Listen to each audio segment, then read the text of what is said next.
ज्यादा वक्त नहीं हुआ, लेकिन अपने रिटायरमेंट को लेकर वो अभी से फिक्रमंद हैं। वो चाहते हैं कि रिटायरमेंट के बाद उनके पास एक अच्छी खासी पूंजी हो, जिससे बुढ़ापे में किसी के आगे हाथ ना फैलाना पड़े। पैसे लगाने के लिहाज से वो ऐसे जरियों को तवज्जो देते हैं जहां उनकी पूंजी सेफ भी रहे और ठीक ठाक रिटर्न भी मिलता रहे। बस यही वजह है कि उनका भरोसा पीएफ खाते पर सबसे ज्यादा है और इसलिए वो हर महीने अपने पीएफ खाते में 30,000 रुपए डालते हैं। लेकिन 6 अप्रैल 2022 को आए ईपीएफओ के एक नोटिफिकेशन ने जैसे उनकी उम्मीदों पर पानी फेर दिया। तो आखिर ईपीएफओ के इस नोटिफिकेशन में आकाश को परेशान करने वाला क्या था? तो ये बात सिर्फ आकाश की ही नहीं है, बल्कि एम्प्लॉइज प्रोविडेंट फंड ऑर्गेनाइजेशन यानी ईपीएफओ का नया कदम रिटायरमेंट के लिए ज्यादा पूंजी इकट्ठा करने की सोच रहे हर शख्स के मन में फिक्र पैदा करने वाली है।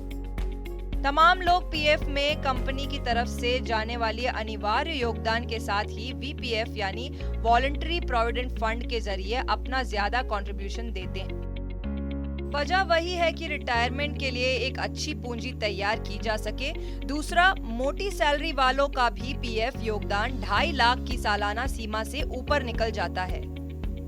टीडीएस की चोट इन सब पर पड़ने वाली है। दरअसल सरकार ने आपके पीएफ कंट्रीब्यूशन पर मिलने वाले ब्याज पर अपनी कमाई का रास्ता निकाल लिया है।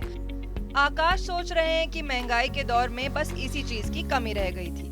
खैर, तो ईपीएफ ने कह दिया है कि गुजरे वित्त वर्ष यानी 2021-22 से पीएफ खाते में 2.5 लाख रुपए से ज्यादा के आपके योगदान पर जो ब्याज मिलेगा उस पर सरकार टीडीएस काटेगी। सरकारी कर्मचारियों के लिए ये सीमा 5 लाख रुपए की है। अब ये टीडीएस किस रेट से लगेगा भाई? तो बॉस 10% का रेट रहेगा और आपके खाते पर जो ब्याज आएगा वो पहले ही टीडीएस कट कर आएगा। ईपीएफओ के नए नियम 1 अप्रैल 2022 से लागू भी हो गए हैं, यानी आपको कानो कान खबर भी नहीं होगी और सरकार की जेब में आपका पैसा भी चला जाएगा।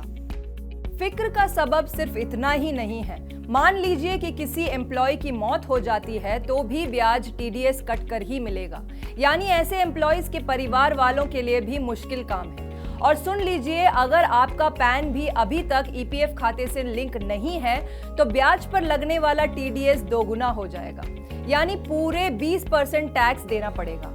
अब समझते हैं कि एक आम नौकरी करने वाले के लिए ये बड़ी फिक्र की बात क्यों है। वजह यह है कि निवेश के सुरक्षित ठिकानों मसलन एफडी या दूसरे छोटे बचत साधनों पर ब्याज दर पहले से ही कम चल रहा है। अगर महंगाई के मुकाबले इन्हें रखें तो एक तरह से आपकी पूंजी घट रही है। अब ऐसे हालात में लोगों के पास पीएफ इकलौता एक सहारा था जहां आपको ज्यादा ब्याज मिल रहा था और आपके रिटायरमेंट के लिए पूंजी भी इकट्ठा हो रही थी। सरकार की नजर इस पर भी पड़ गई है। हाल के दिनों में आपके रिटायरमेंट फंड पर चली ये दूसरी कैची है। मतलब हाल ही में ईपीएफओ ने गुजरे फिस्कल यानी 2021-22 के लिए आपको पीएफ पर मिलने ब्याज दर घटाकर 8.1% कर दी थी। इससे पहले आपको 8.5% ब्याज मिल रहा था।